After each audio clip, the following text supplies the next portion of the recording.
यार मेरा ना चिकन फ्राई खाने का बहुत ज्यादा मन कर रहा है। जब चिकन पर मसाला लगाकर उसे तेल में फ्राई करके और उसके ऊपर भी मसाला छिड़क देते हैं तब तो उसको खाने का अलग ही स्वाद होता है। और मेरा तो मलाई चिकन खाने का मन कर रहा है।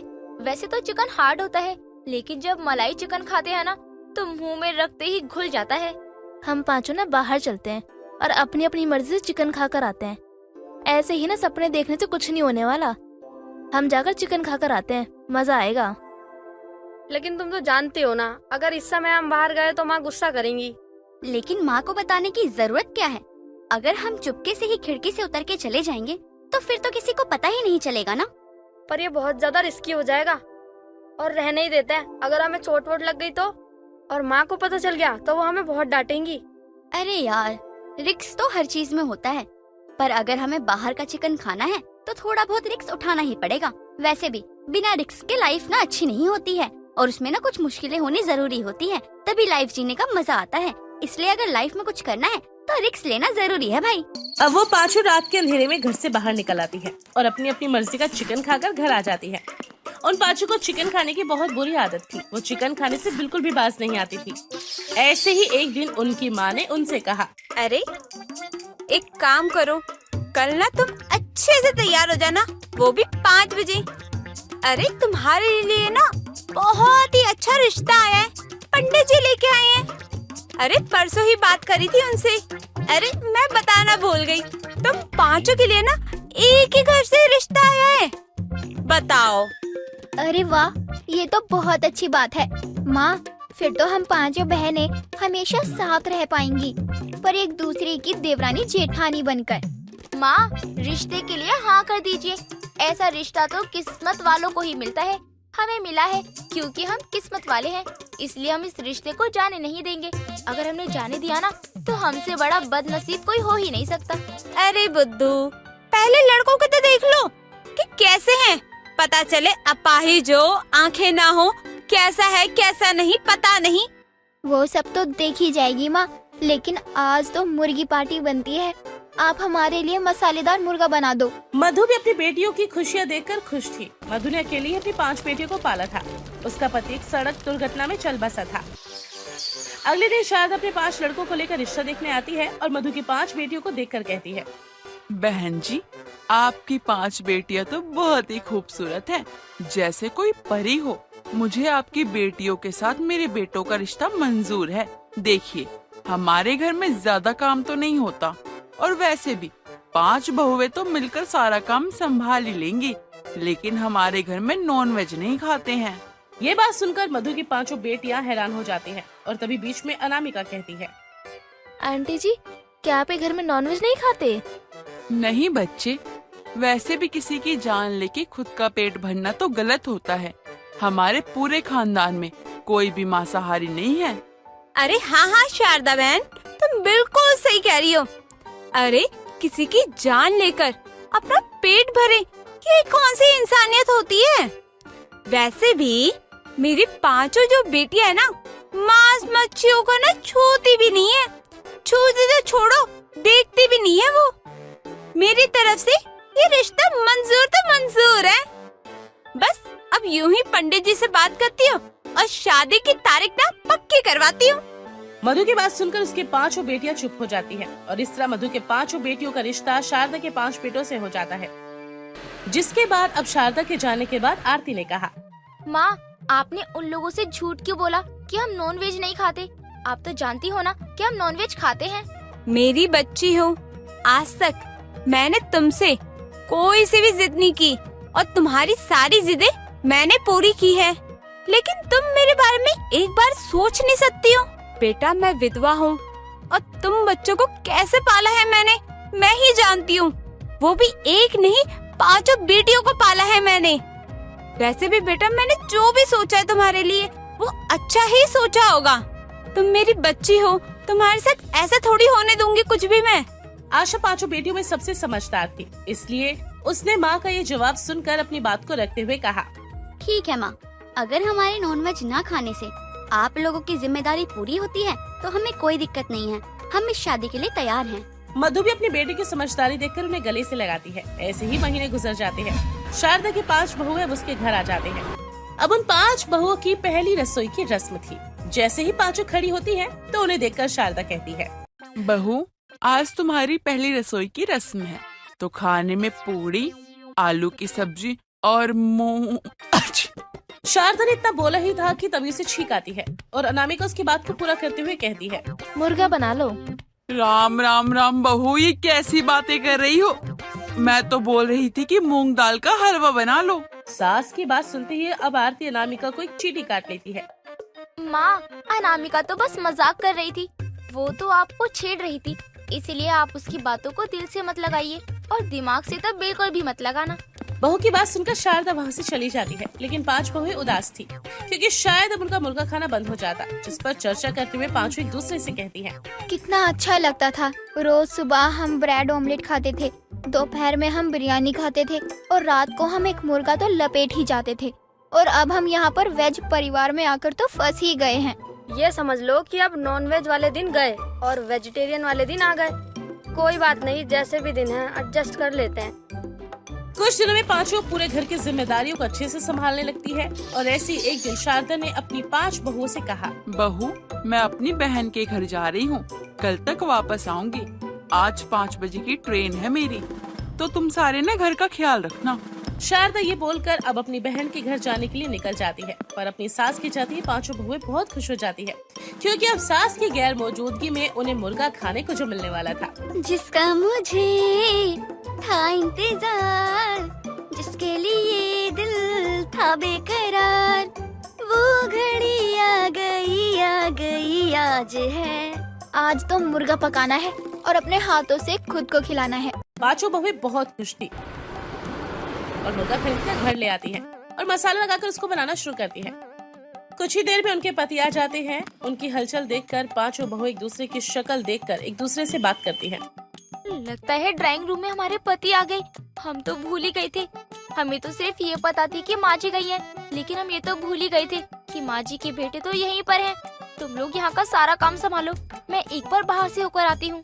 आरती जब हॉल में जाती है तो उसका पति मानव खड़ा होता है। आरती को देखकर मानव सवाल करता है, क्या बात है? तुम पांचों कहीं नजर नहीं आ रही, क्या बात है? जी वो आज माँ जी नहीं है ना, इसलिए हम पांचों के पास बहुत ज्यादा काम था। पांचों बहुएं मिलकर खाना बनाने में लगी है। ठीक है, लेकिन ये अजीब सी बदबू कैसी आ रही है रसोई से? बदबू? कैसी बदबू? भाभी, रसोई से बहुत गंदी बदबू आ रही है, जैसे किसी ने नॉनवेज बनाया है। हमारा घर तो शाकाहारी है, फिर ये बदबू कैसे आ रही है हमारे घर में? अच्छा, वो चूहा मर गया था ना रसोई में शायद, इसीलिए उसी की बदबू आ रही है। आप लोग हाथ मुंह धोकर तैयार हो जाइए, मैं तब तक आप लोगों के लिए खाना लगा देती हूँ। वैसे बनाया क्या है आज खाने में? अरे बाप रे, हम पांचों ने तो इन लोगों के लिए कुछ बनाया ही नहीं है। वो आज ना सरप्राइज है, इसीलिए आप लोग हाथ मुंह धोकर चलिए तो सही। आरती अपनी बाकी बहनों को बताती है कि उनके पतियों के लिए जल्दी से कुछ बनाना होगा। वो जल्दी से खिचड़ी बनाकर तैयार कर देते हैं। गैस पर 2 कुकर चढ़े थे, एक में चिकन और एक में खिचड़ी, जिसके बाद आराधना दोनों बर्तनों में खाना पलट देती है। जल्दबाजी में वो एक बर्तन को छुपा देती है और एक बर्तन को लेकर ड्राइंग रूम में आ जाती है। बड़ी अच्छी खुशबू आ रही है, क्या बनाया है खाने में? माँ जी नहीं थी तो घर में बहुत सारा काम था, इसलिए हमने टमाटर की चटनी, रोटी और खिचड़ी बनाई है। तुम सबने मिलकर ये खिचड़ी बनाई है और चटनी? जैसे ही मानव ने ढक्कन हटाकर देखा, वो हैरान हो जाता है क्योंकि अंदर मुर्गे की सब्जी थी, जिसे देखकर मानव कहता है, ये सब क्या है? ये तो मुर्गा है। आराधना, एक काम दिया था तुझे, तुझसे वो भी ढंग से नहीं होता। तुझे मुर्गा छुपाने को बोला था और तू खिचड़ी का बर्तन छुपा कर आ गई। कोई मुझे बताएगा ये सब क्या हो रहा है? जिसके बाद पांचों निराश होते हुए अपने पतियों को सारा सच बता देती हैं। वो पांचों नॉनवेज खाने वाली बहुएं हैं और उन्हें नॉनवेज खाना बहुत पसंद है। ये सब सुनने के बाद उनके पति ने कहा, सुनो, अगर तुम्हें नॉनवेज खाना अच्छा लगता है ना तो इसमें कोई बुराई नहीं है, लेकिन झूठ बोलकर शादी करना ये तो बहुत गलत बात है।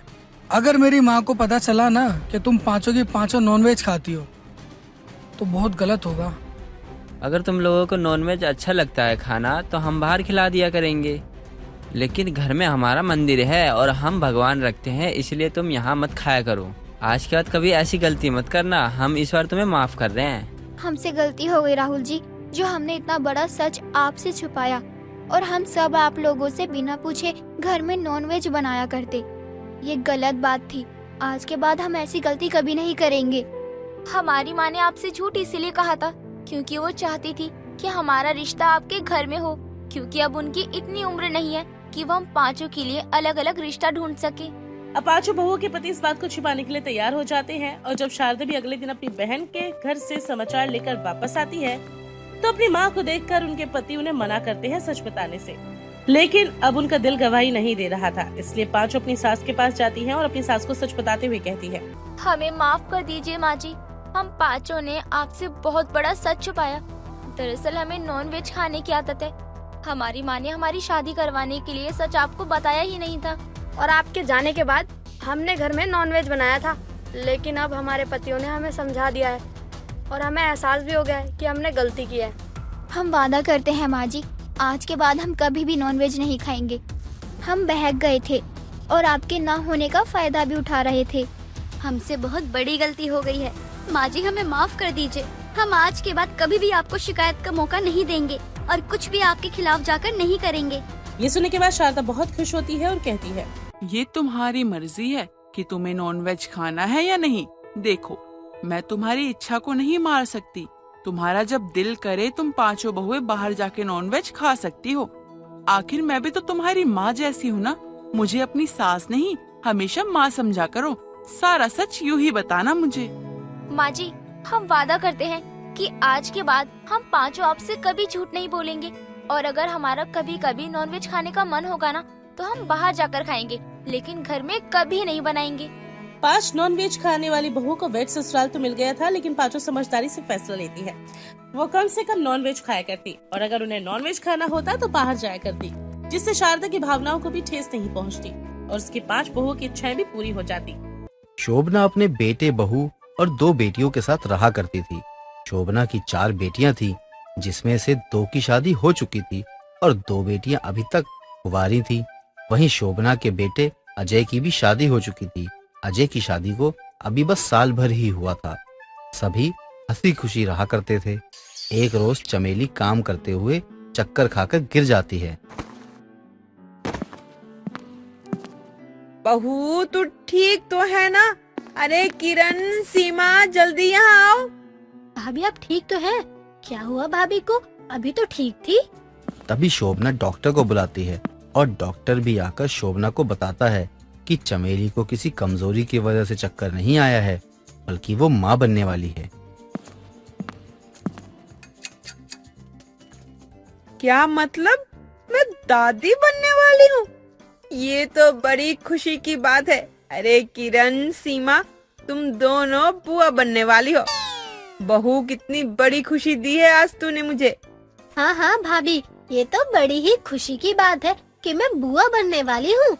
अब तो बहू का ज्यादा से ज्यादा ध्यान रखना होगा। क्यों बहू, सही कहा ना मैंने?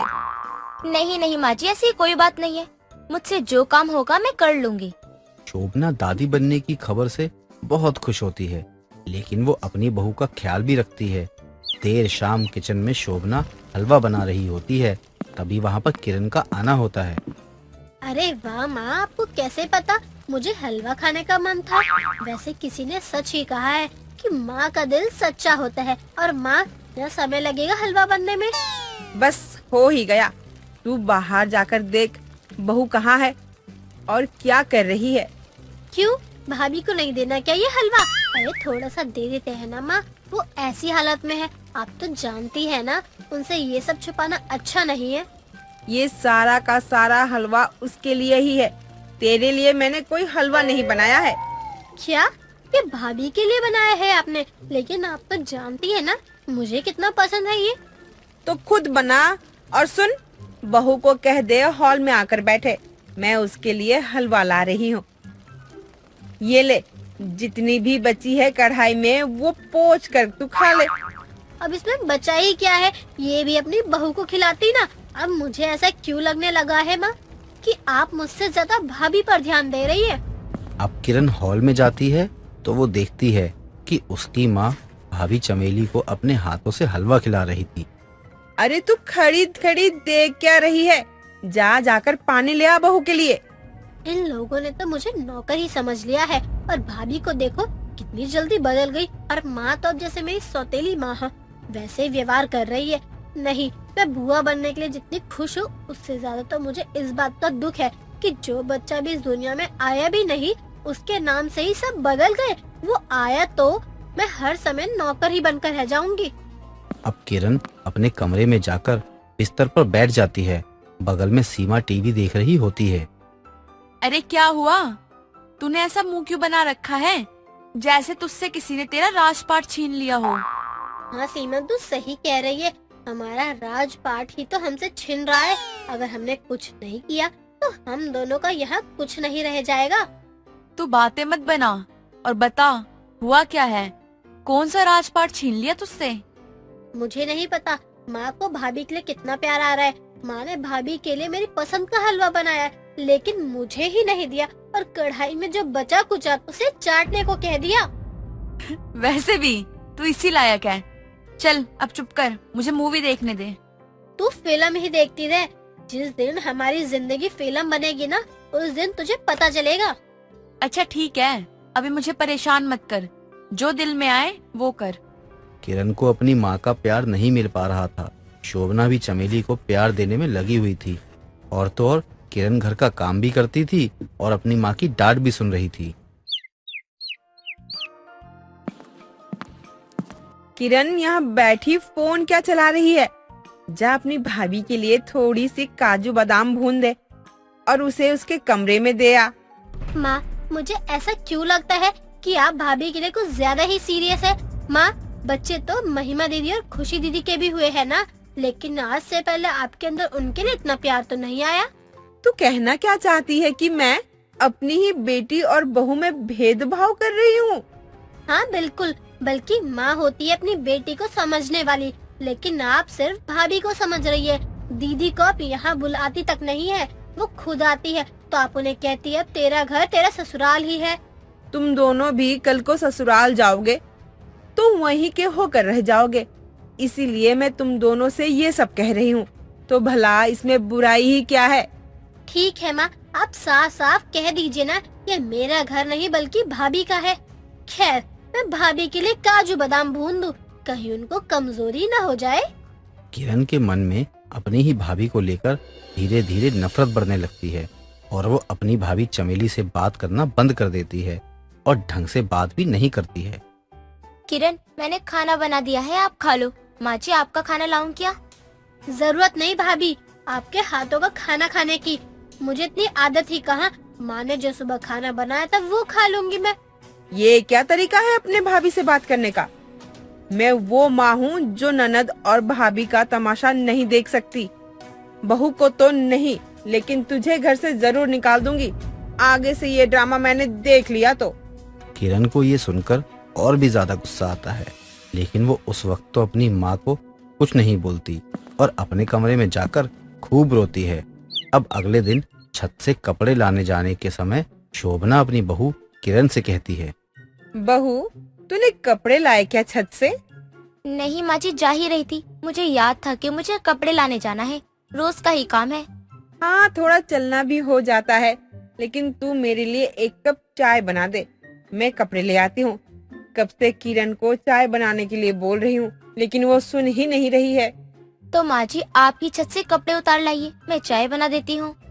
अब शोभना छत से कपड़े लाने तो जाती है, लेकिन जैसे ही शोभना कपड़े लेकर आ रही होती है वो सीढ़ियों से नीचे गिर जाती है और बेहोश हो जाती है। शोभना के सर पर चोट आ जाती है। इधर शोभना की आवाज सुनकर उसकी दोनों बेटियां और बहू वहां पर आ जाती हैं। माँ आपको क्या हुआ? इतना खून? माँ, कुछ नहीं होगा आपको, मैं कुछ नहीं होने दूंगी, बस आप आंखें मत बंद कीजिए। माँ जी रुकिए, मैं अभी बाहर से किसी को बुला कर लाती हूँ। सीमा, तब तक आप माँ जी के सर पर कपड़ा बांध दीजिए। अब आनन फानन में शोभना को पास के हॉस्पिटल में ले जाया जाता है, जहां शोभना को जल्दी से डॉक्टर खून चढ़ाते हैं और कुछ घंटों के बाद शोभना को होश आता है, जिसके बाद शोभना से मिलने किरण और सीमा पहुंचती हैं। माँ, आप ठीक तो है ना? ये सब मेरा किया हुआ है। मैं ना सीढ़ियों पर तेल गिराती और ना आप वहाँ जाती और ये सब नहीं होता फिर। यानी आपने वो तेल भाभी को चोट पहुँचाने के लिए गिराया था, लेकिन क्यों? आप सोच भी नहीं सकती हैं, अगर इससे किसी की जान चली जाती तो आप ईर्ष्या में इतना गिर सकती हो।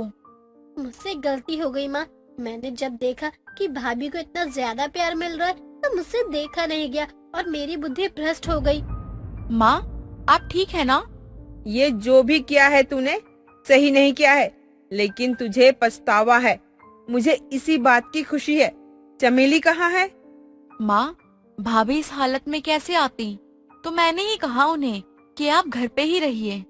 तुम दोनों की बड़ी बहनों ने भी मुझे बहू को प्यार देते हुए देखा, बहुत कान भरे। तो क्या मैं उसे मार दूं? इकलौता बेटा बहू है मेरे। जितना मैं तुम दोनों से प्यार करती हूँ उतना ही मैं उनसे भी करती हूँ।